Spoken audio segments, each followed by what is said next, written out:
to 8. Now, should companies be drawing up contracts stipulating that every potential staff member must have the coronavirus vaccination to get a job?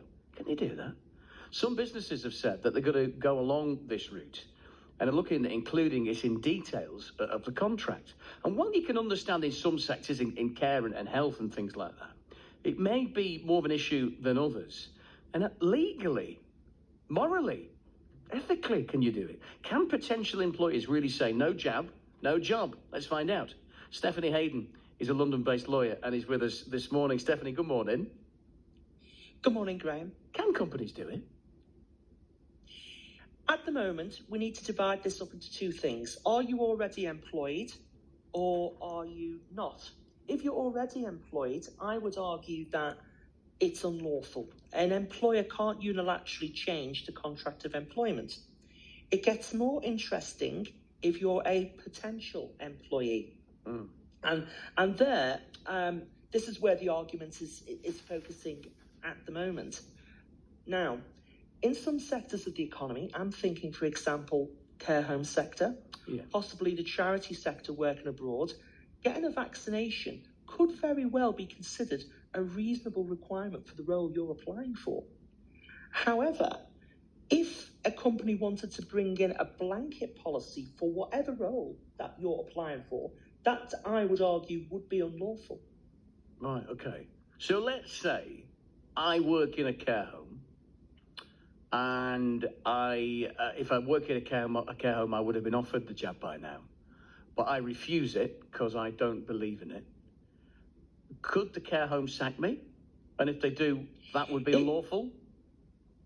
At this moment in time, if you were sacked, that would almost certainly be unlawful for a variety of reasons. First of all, the care home can't unilaterally alter the contract of employment. Right. But more importantly, and the key word you used there was belief, that may well be a belief that has protection under the Equality Act.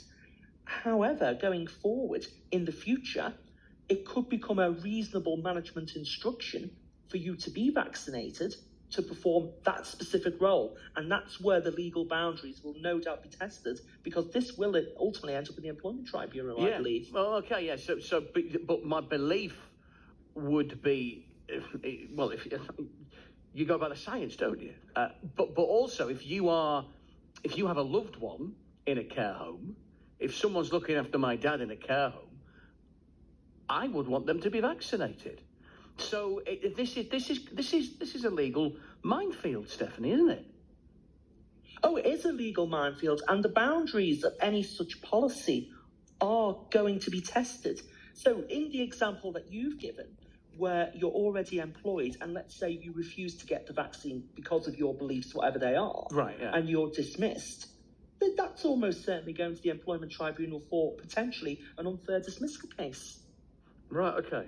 But you can understand people who don't have the jab for medical reasons, and there are a few people who can't have it for medical reasons. But if you believe some of the anti-vax stuff, that's wrong, though, isn't it?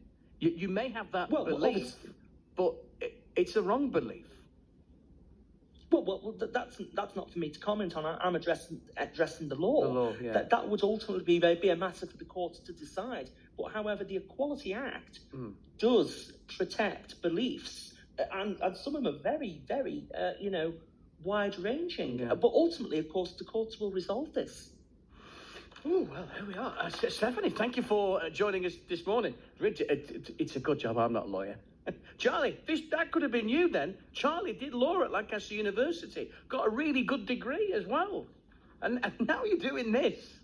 You made the wrong choice. No, you didn't. You made the right choice. That is Stephanie Hayden, who's a lawyer based in London. It's really interesting, isn't it?